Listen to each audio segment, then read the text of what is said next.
Growing up, I know that it was told me wrong. Keep the different colored folk where they belong. They handed me a legacy, the benefit of doubt. It kept us all together, but it kept the others out. I don't think it's gonna work out on its own. I don't think it's something better left alone. Here we are, a family underneath the sun, fighting for our dignity, forgetting that we're one. Follow your heart to the top of the rainbow, where all of the colors turn to one. There, understand that we can't live divided. It's here for all of us or none. It's the time of man, it's the time of need. It's time we let our prisoners go. If we free our minds, we can free the world. And all it'll do is to grow.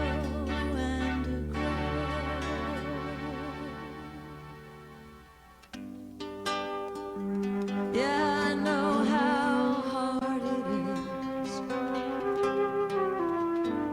to see through the world exactly where we live, standing with convictions no one seems to understand. Mother Earth is crying just to see us hand in hand.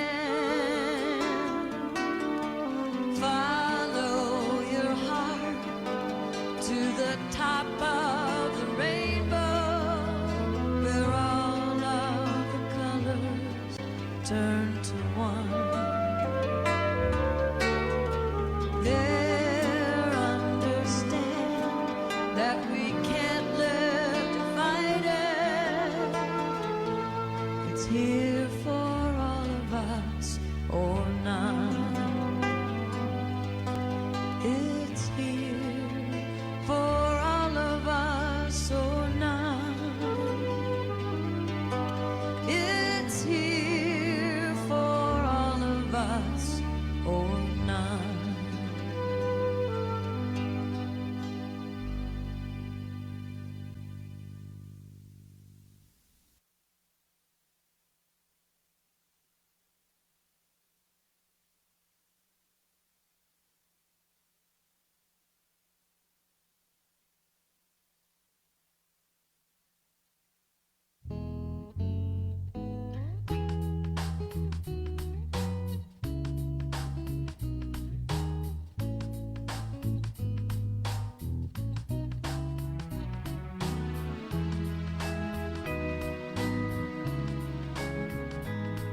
Morning, folks. How you doing? Okay? Everybody's okay? This needs to come down just a touch, please. Welcome to All Souls on a chilly January Sunday morning. Glad you're here. Thank you for coming out in the chill. This is a church that's built on covenant, not creed. We make promises to each other on how we will try to treat one another respectfully, and that we will do our best to walk through the world being mindful and respectful of other people, trying to work for justice as best we can. These things are not easy to do, but that's our covenant. And I'm not sure, Susan will have to teach us sometime how covenant translates in how we say the covenant for the denomination when it's not the principles. Because that, the principles at the top said, we, member associations of the Unitarian Universalist Association, covenant to affirm and promote. We don't have that exactly like that anymore. Now we have JETPIG values. And if you don't know what that means, we'll be happy to tell you. Anyway, we're glad you're here. We front load these services with a little bit of announcement stuff. I want you to begin now, because in a month or so, we're having our anniversary service, and we will also probably have the Emerson Award at that time. I'm not seeing yes or no from the worship committee.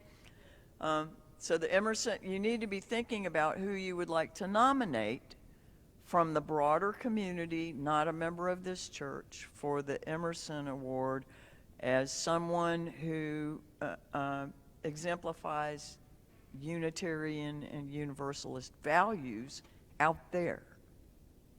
Okay? So be thinking about it and make your nominations. Tomorrow starts the 30 Days of Love, and you can go to uua.org, the Unitarian Universalist Association website, and sign up for the stuff that they will send you in your email with meditations and daily reflections and stories for the kids and exercises and activities if you want. That's why we are still dressed in red on the altar up here for the 30 Days of Love. And I wanted to let you know that the UUA, I guess the UU Ministers Association, put out a call for ministers and directors of religious education to go to Minnesota this week. I am unable to go, but they offered a partial scholarship for the first however many they had the budget for of DREs and ministers to go. I'm thinking we can watch for that. They'll be there on the 22nd and the 23rd, so pay attention to the news and see if you see the UU banners and ministers demonstrating in Minnesota. We have board person of the day with announcements, or Susan's coming first.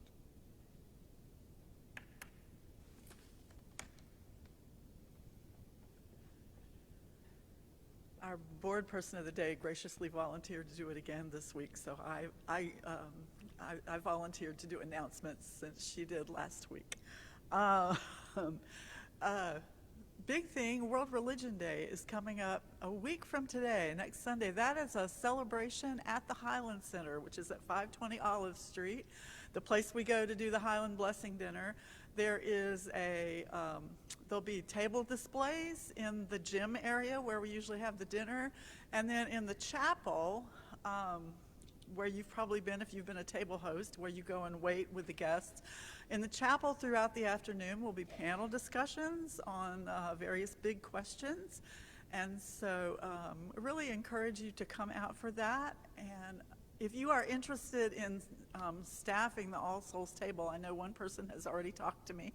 And if you're interested in working a shift at the All Souls table throughout the afternoon, you can do the whole time, or you can do like a couple hours. It's 2 to 5 is the time that the event runs. There's an opening ceremony in the chapel, and then stuff happens throughout the day in both venues. So talk to me if you'd like to know more about that. Our volunteer of the month is Bob Jordan.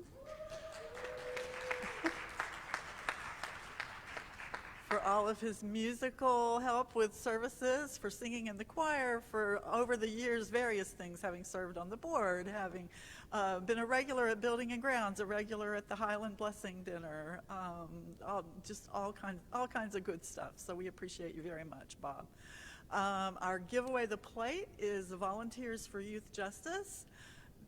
Giveaway the Plate is when we take our non-pledged income and give it to an organization in the community that, very much like the Emerson Award recipient that Barbara was talking about, holds up the values that we cherish and does good work in the community. And so Volunteers for Youth Justice, they are the ones that handle the CASA workers, the court-appointed special advocates that work with kids in the foster system. And they have all kinds of programs for youth and families. Just wonderful, wonderful stuff happens there, and happens from there out in the community. And so, and we are again going to be one of the sponsors of their Gumbo Gladiators event, which is their major fundraiser of the year. And so we do this Giveaway the Plate to raise our portion of that, so that we can be represented as a part of that event, because it's really important. And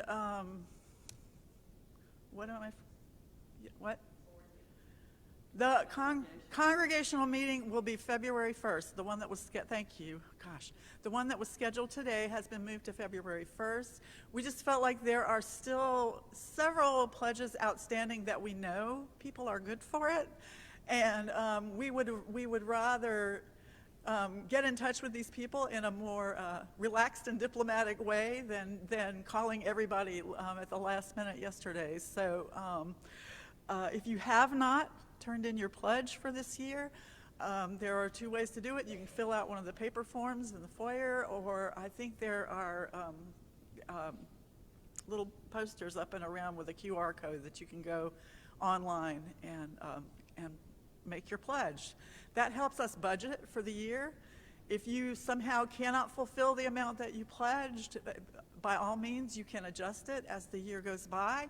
If you find you can do a little more, that's great too. This just kind of gives our board and finance committee an idea of what they're working with for the coming year. So that will be 2 weeks from today, February 1st. It'll be right after the service. And there'll be a way you can, of course, attend in person if you're already here, and there will also be a Zoom link if you can't be on the premises that day. Thank you.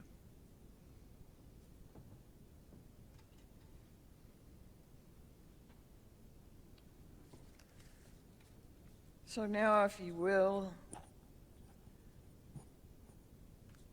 try to relax into your seat. Let the pew hold you up.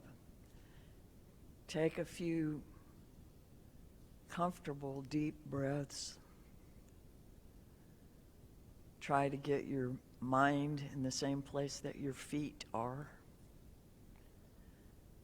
And relax into being here. And let us enter into a spirit of elevating and contemplating things that matter.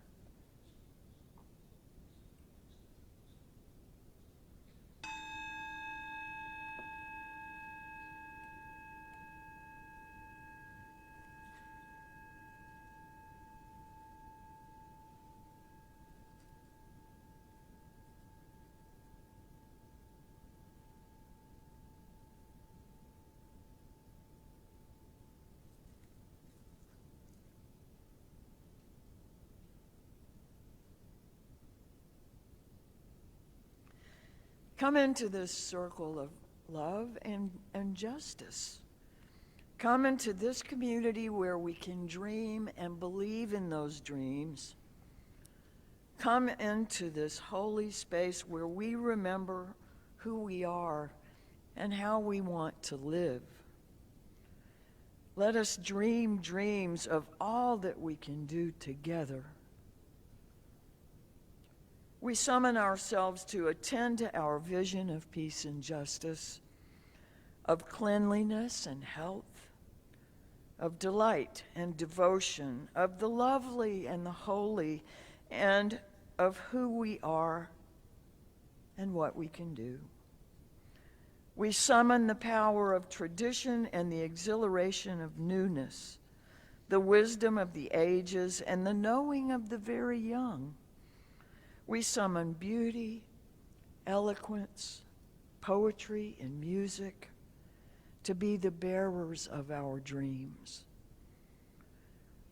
We would open our eyes, our ears, our minds, and our hearts to the amplest dimensions of life. We rejoice in manifold promises and possibilities. Here in this sanctuary of ancient dreams and wisdom and beauty, we come to grow, to be healed, to stretch mind and heart, to be challenged, renewed, to be helped in our own continuing struggles for meaning and for love, to help build a world where more justice and mercy can be in it, to be counted among the hopers and the doers. In the face of cynicism, darkness, brutality around us and within, we seek to align ourselves with a living community that would affirm rather than despair, that would think and act rather than simply adjust and succumb. Here we invite the spirit of our own humanity and the healing powers under, around, through, and beyond it to give us the nerve and grace, the toughness and sensitivity to search out the truth that frees and the life that maketh all things new. Choir, would you come up and sing?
traditional Buddhist meditation.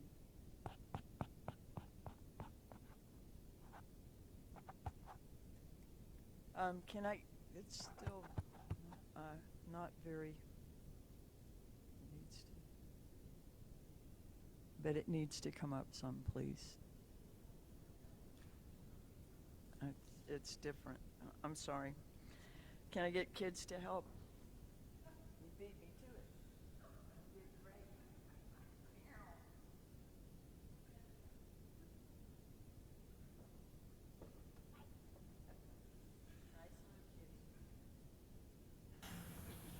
I'm not scratching. Up, please. Here. It's been a while since I've done it. Ready?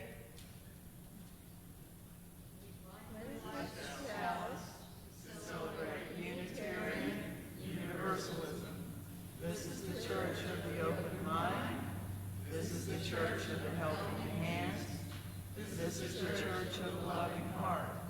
Together, with mind, hands, and heart, we care for the earth and for each other.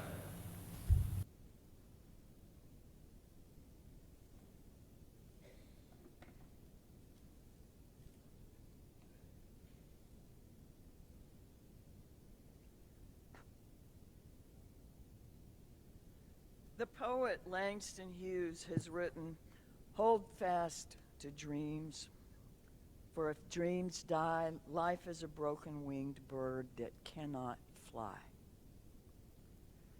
May this chalice flame challenge each of us to cherish our dreams. For all things worth doing begin in the courage and inspiration of a dream. We light this chalice for the ones who arrived carrying questions and contradictions, grief half healed, and dreams that are still raw. You deserve a place that sees your shadow and still reaches for your light. You deserve a circle that brings you hope and coffee and poetry, a place to rest, a place to rise, not perfect, but possible, not without cracks, but full of light, a spiritual home. Would you please rise in body or spirit and say with me the unison affirmation?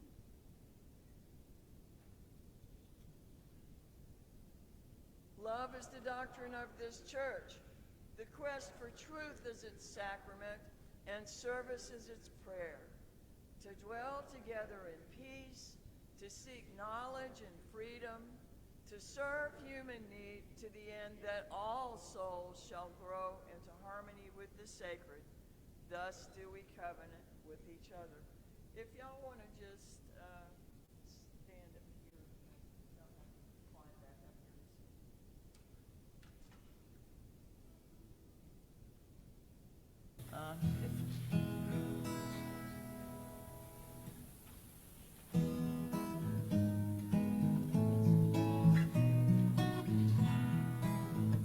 I'll keep playing for a second.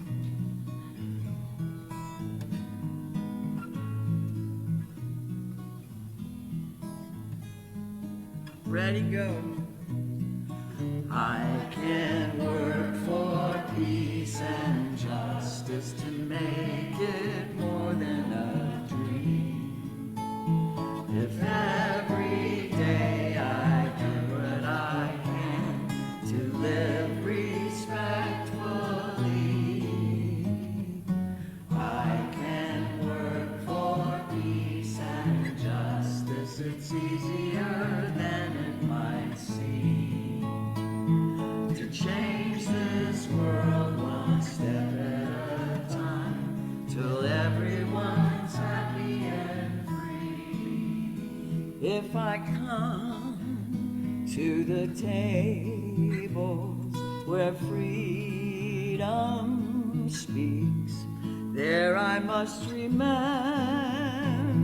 my one life has shaped my whole understanding in a world full of difference. The work of peace is lifting deeply enough to your truth to hear our common dream.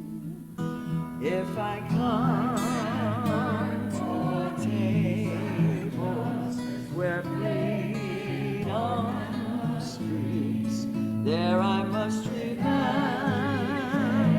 my one life has shaped my whole understanding in a world full of difference.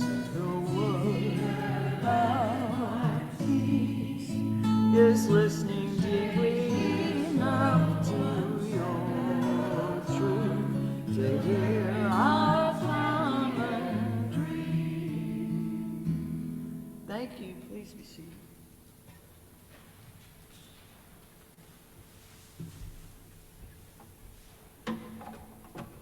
Good morning.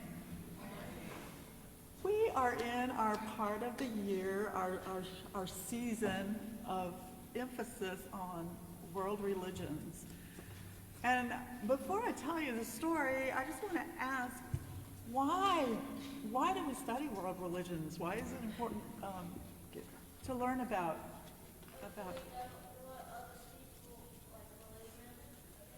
So we know what other people believe in, and how does that help us? Yeah, Ava. To help us understand different views. That's right. Help us understand similarities. No one has a monopoly on truth. I love the way you said that. There's a wonderful writing by Forrest Church about the cathedral of the world and how the light looks different coming in from all the different windows. And I love that. Oh yeah, about the old Buddhist story of the blind man and the elephant, and how each one has an idea of the elephant, but it's They have different. to put them together to have a more comprehensive understanding. They have to put them together. They have to talk about them, and maybe say, "Hey, you come over here by the elephant's side, and see what you think." And so yeah, that helps. So I want to tell you about why would we talk about world religions on MLK weekend when we're celebrating Reverend Dr. Martin Luther King? Why would we still be talking about world religions? There might be a picture that gives a hint.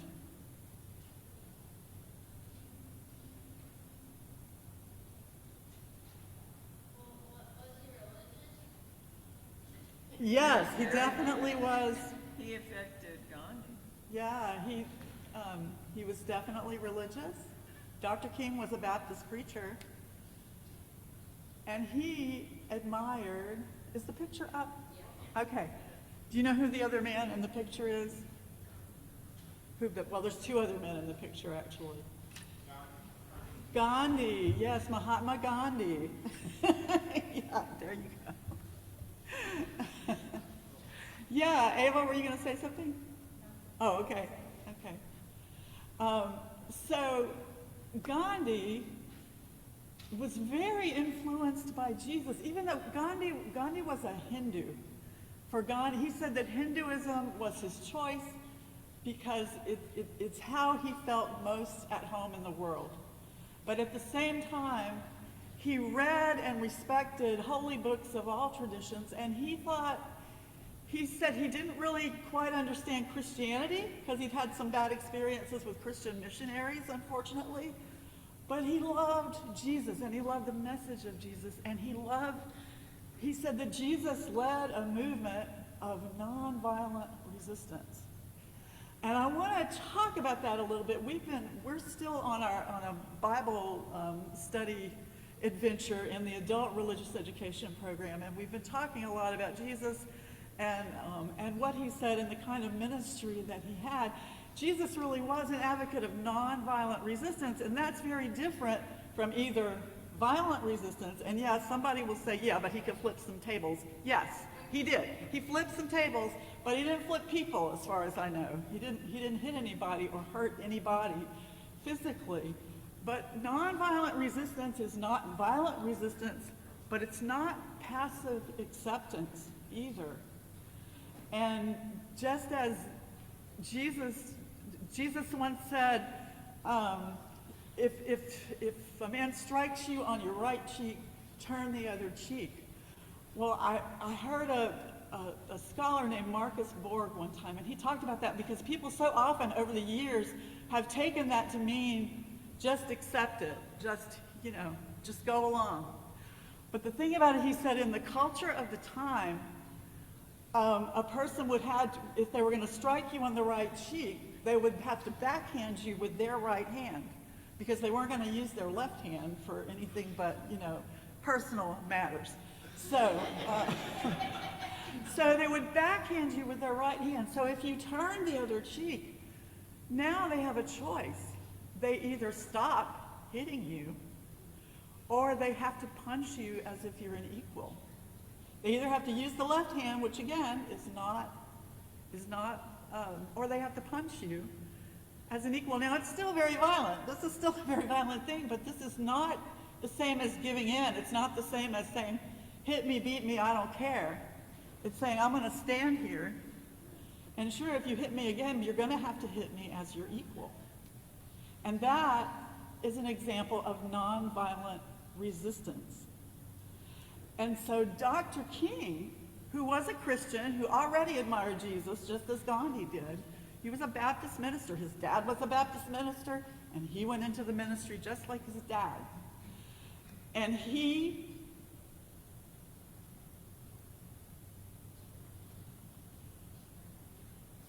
admired Gandhi. He learned about Gandhi when he was in college, and he admired Gandhi's work and how he had led a nonviolent resistance in India that led to the independence of that nation. And Dr. King felt like he was leading a very similar struggle, and that he was trying to lead his people to freedom in the South. And so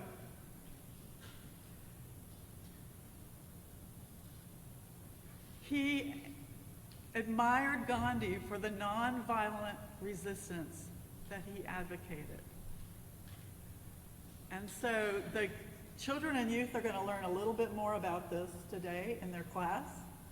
And we are going to sing a song before we sing them out.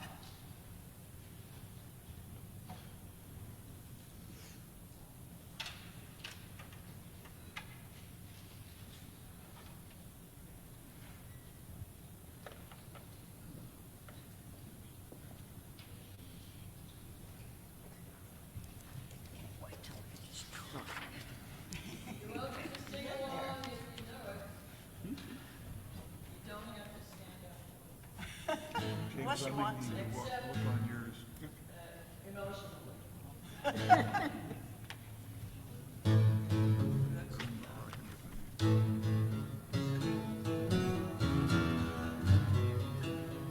I will not be afraid, for I know my hope is justified. I know revelation still unfolds. I will not be ashamed. I will open my soul to the mystery beyond my control.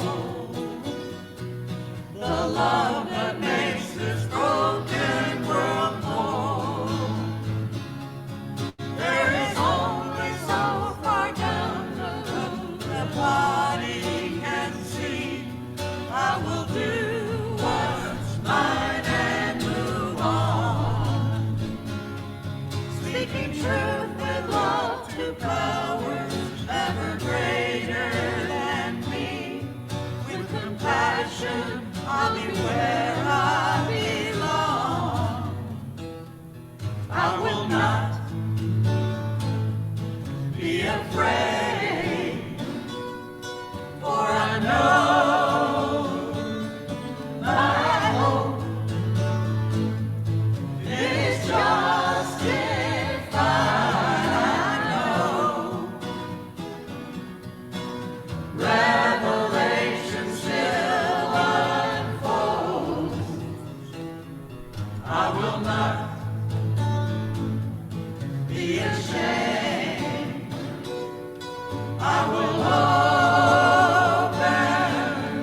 Spirit of life and love, in the silence and stillness, we hear the call of our own heart, its tender dreams, its sorrows and its triumphs. In the silence, in the stillness, we hear whispers of days gone by, of dreams still becoming, the promise of the future we celebrate together. This house is a dwelling place for courage, for integrity, and for love.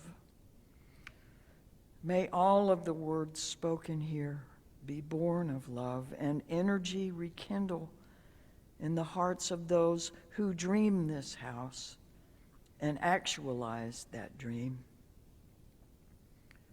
May dreaming never cease for those here who know the world to be a troubled place, but dare to struggle with imperfectness toward that brighter hope, that better day. Spinner of stars, hear our prayer. Allow me the mercy of always having some unfinished dreams to grow into. Grant me dreams so great and numerous that I might spend the fullness of my days to realize them and have ample remaining to leave to my inheritors.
my old friend Abraham, can you tell me where he's gone?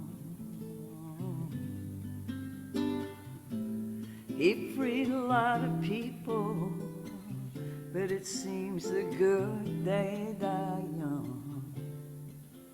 You know, I just looked around and he's gone.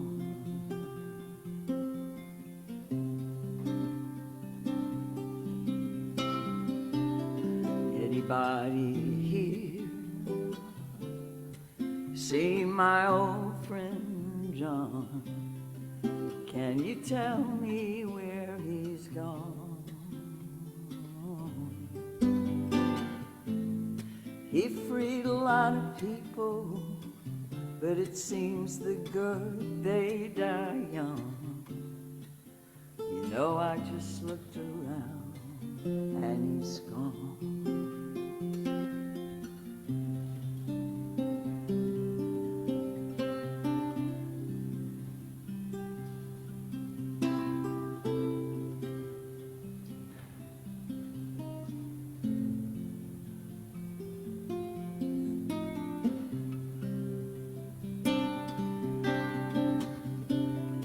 Anybody here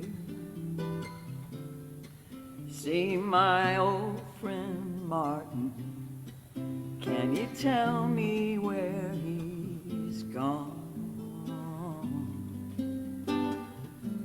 He freed a lot of people, but it seems the good they die young. You know, I just looked around and he's gone.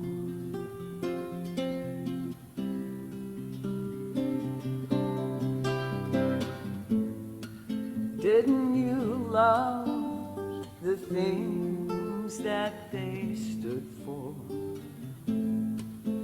Didn't they try to find some good in you and me? And we'll be free someday soon. It's gonna be one day. Anybody here see my old friend Bobby? Can you tell me where he's gone? Thought I saw him walking up over the hill with Abraham, Martin, and John.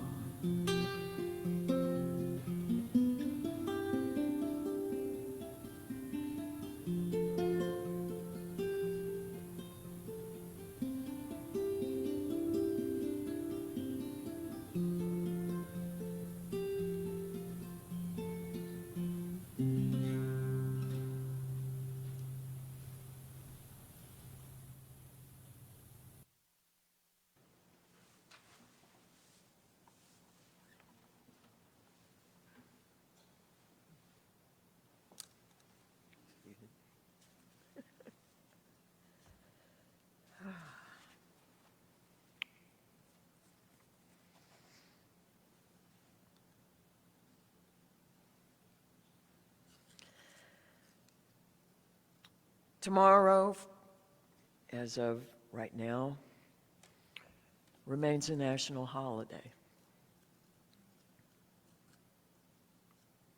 It's honoring a man with a dream, a leader with real vision.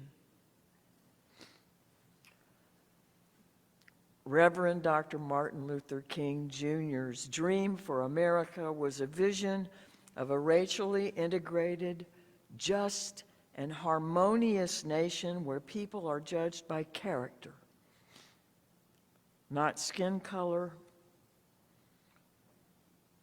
or how rich they are.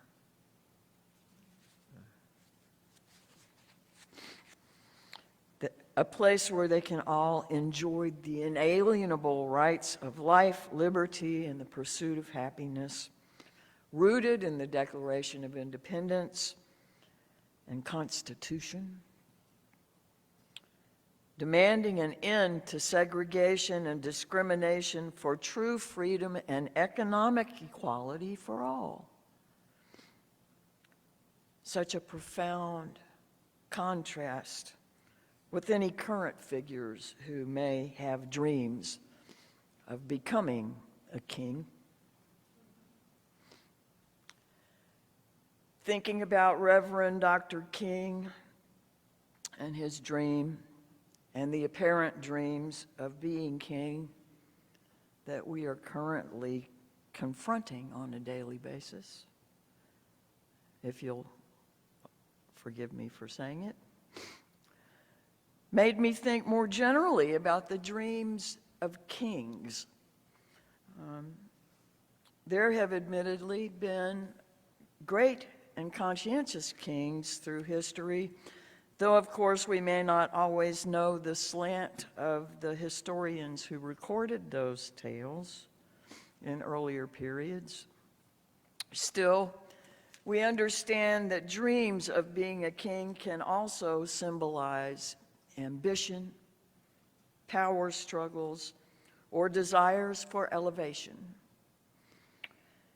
In world religions, such aspirations, especially grasping for earthly rule, can be viewed negatively as signs of ego, greed, contrasting with divine service or turning away from those who turn away from the nobility of virtue and service to humanity and the people.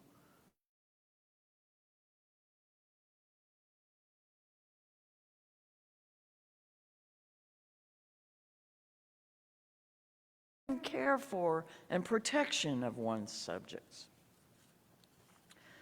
Across various religions, some traditions see legitimate leadership with, like, for example, there were a number of kings where Buddhism is practiced that have been understood to be just kings. Their leadership was honored. And then there are righteous kings who oppose evil. But if they move towards world power and lust for control,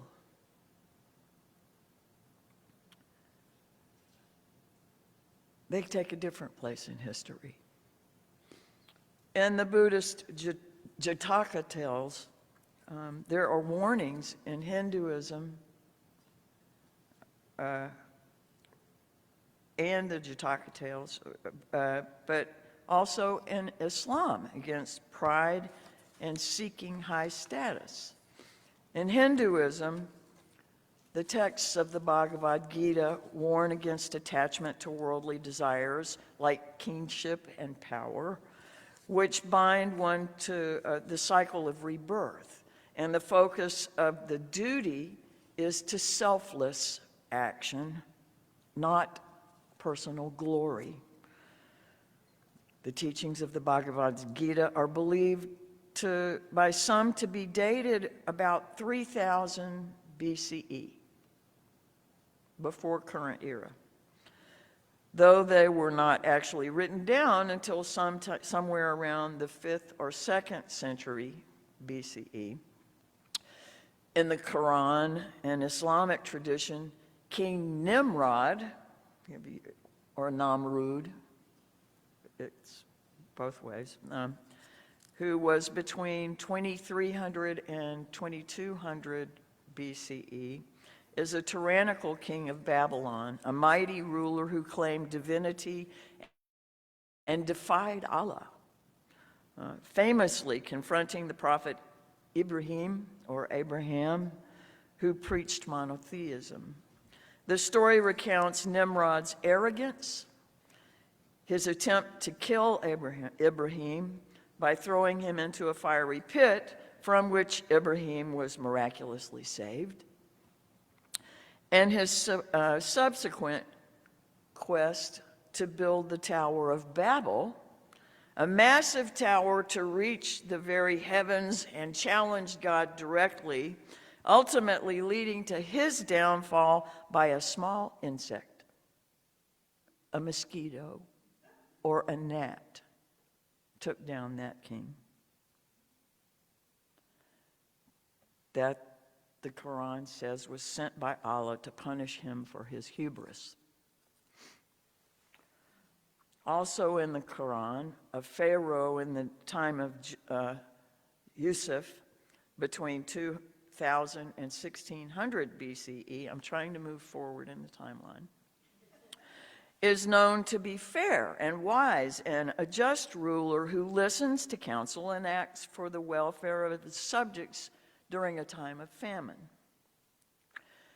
But there's another pharaoh about 600 years later, in the time of Moses, just 300 or 400 years later, between 1200 and 1000 BCE, who is the archetype of an evil ruler because he considers himself the Lord, the Most High, and visits atrocities on the Israelites.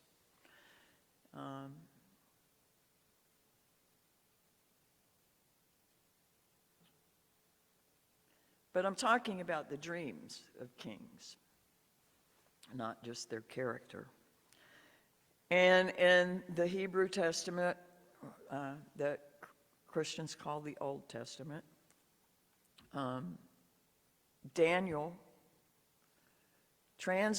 interprets dreams for King Nebuchadnezzar. And you may have heard the expression feet of clay.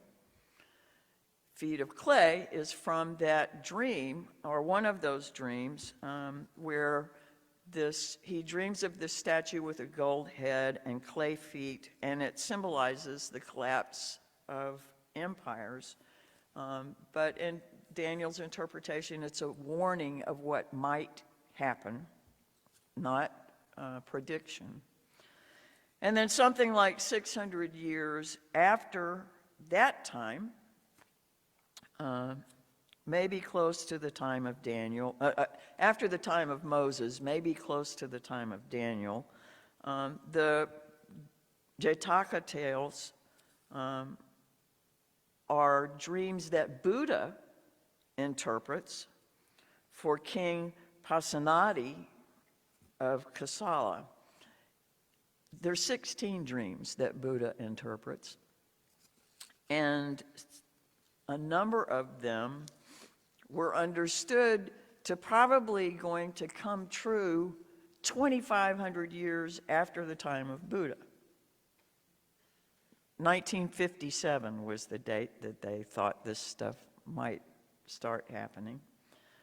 But I'm going to very quickly read through the interpretation. I'm not going to tell you the dreams. I'm sorry about that. But I'm going to read through the interpretations of those 16 dreams and see if you feel any contemporary resonance with some of these.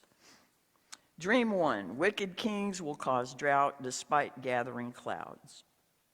Dream 2, people will have short lives due to lust, bearing fruit too soon. People having children at young ages. Anyway, dream 3, young people will disrespect elders, and the elders will become dependent on the young people who don't respect them. Dream 4, people will hire young, inexperienced people in certain jobs, especially judging crimes.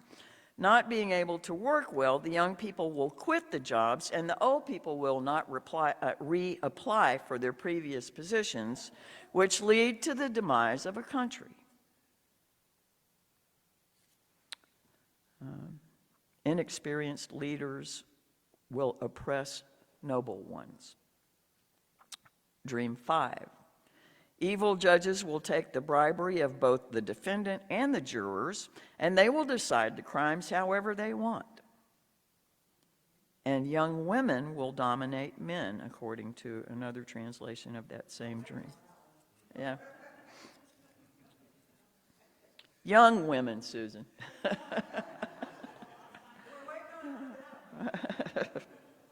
Let's see. Dream 6. Good people will make friends with bad people for the sake of their own reputation. Moral values decay as people seek pleasure. Dream 7. Women will not consider about the money their husbands have tiredly made. They will spend the money on clothes, food, drinks, jewelry, and gambling without letting their husbands know. The poor will take from the rich, leading to chaos. Dream 8. People will experience poverty because of their evil leaders. They have to work hard for their leaders and not for their family, which leads to starvation. Dishonest people will gain power. Dream 9. The future leaders will not be sympathetic to their citizens. They will force the citizens to pay a lot of taxes. Not being able to withstand the heavy taxes, a lot of those citizens will move. The weak and virtuous will fear the strong and wicked. Dream 10, it will not rain properly. Some areas will get a lot of rain while others don't get any.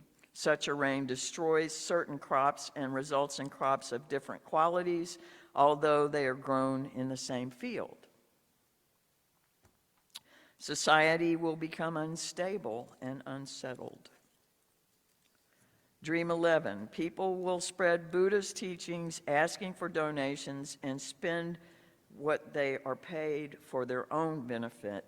Corrupt monks will misuse offerings. Dream 12, wicked people will get the duties of leading a country and people will start to believe in them. The common people will rise against rulers. Dream 13, when bad people rule, good people won't be able to make strong statements and arguments, so they are no longer appreciated. Resources will be exploited and scarce. Dream 14, men would marry younger spouses and give them whatever they want. However, the spouses will scold them for lacking decision on some matters, and falsehood will replace truth. Dream 15, the young will die before the old. Dream 16, when wicked people become governors, they will claim the land of good people and deport them. So good people have to run away from those people. The lesser will dominate those who previously had autonomy. That's the 16 dreams that Buddha interpreted. Forward again in time, we get to King Herod the Great of Judah. He was visited by the wise men. Now, there were actually 3 King Herods, and the timeline given for King Herod the Great doesn't match with what's usually reported about the life of Jesus, but it was, in fact, King Herod the Great that ordered the murder of 144,000 children because he was afraid that one of them was going to become king.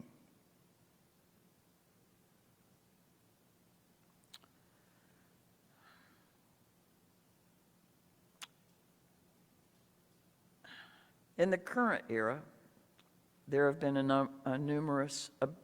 numerous kings of all sorts of stories.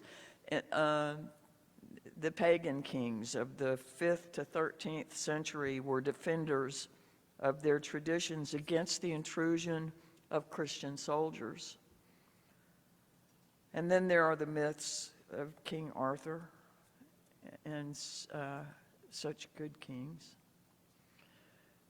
But so Daniel interpreted dreams, Joseph interpreted dreams, Buddha interpreted dreams, and they all won favor for the capacity to interpret dreams. There are things that we never could have dreamed of going on around us. And if the direction is not reversed, they might well lead to the destruction of this union. I'm paraphrasing Abraham Lincoln here. The choice we face is all of ours together. If we allow, and I'm going to insert arrogant, unprincipled, lack of compassion to spread, then the hope of America and all that it means to the whole world will be extinguished. But if we join together, we shall not only have saved the Union, but we shall have saved it as to make and keep it forever worthy of the saving.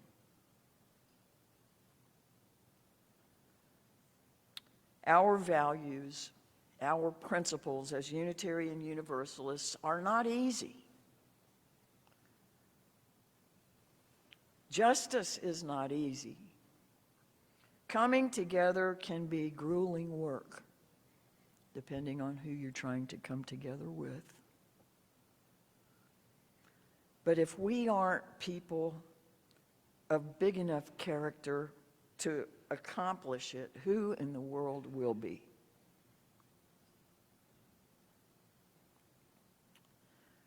We must dream big dreams and live into them.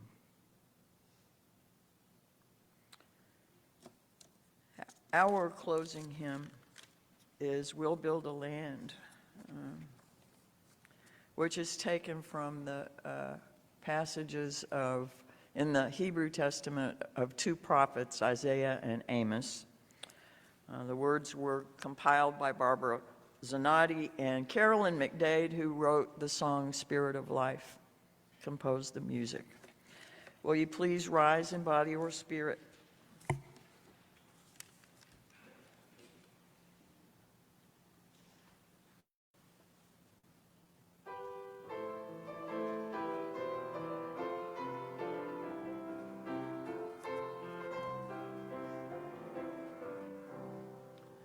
We'll build a land where we bind up the broken.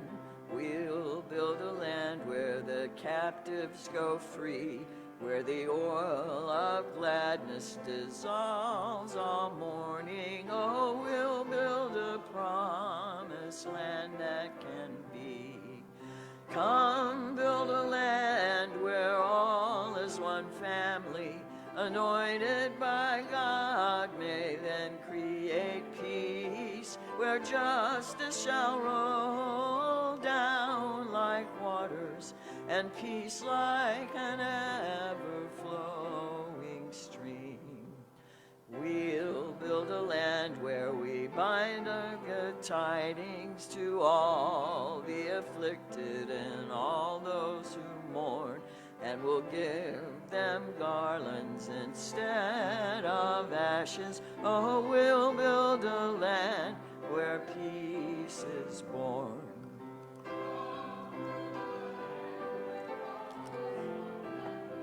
Anointed by God, may then create peace, where justice shall roll down like waters, and peace like an ever-flowing stream.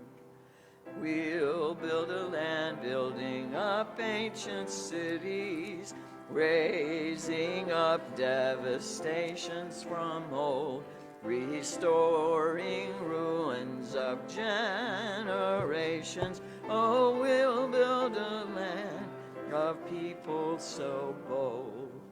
Come, build a land where all is one family, anointed by God, may then create peace, where justice shall roll down like waters, and peace like an ever-rolling stream. Come, build a land where the mantles of praises resound from spirits once faint and once weak, where like oaks of righteousness stand her people. Oh, come, build a land, my people we seek. Come, build a land where all is one family, anointed by God, may then create peace, where justice shall roll down like waters, and peace like an ever-rolling stream. Please be seated. May this national holiday remind us to dream big dreams and to do all we can to continue to live into Dr. King's dream, as well as the justice we know is sacred to every living being. Gathered in our various faiths and perspective, we give thanks for the blessings of community with the world. As we share our common dreams, homes and schools where children thrive, and neighborhoods that are safe and clean, a city rich in colors and cultures, an economy where no one is expendable, a beloved community where rich and poor alike have access to opportunity for a dignified and productive life, where our deepest hope is to be of service to a hurting world. Enable us as we leave this place, turning our thoughts towards charity, our hearts toward justice, and our hands towards the work of peace, to live those dreams, realize those dreams. Like the flame of this chalice, may the flame in our hearts burn, but may it remain unextinguished, igniting our energies, our drive, our resolve to dream, to build, to live into the world that good which exists for now only in our imaginings. Dream big. Go in peace.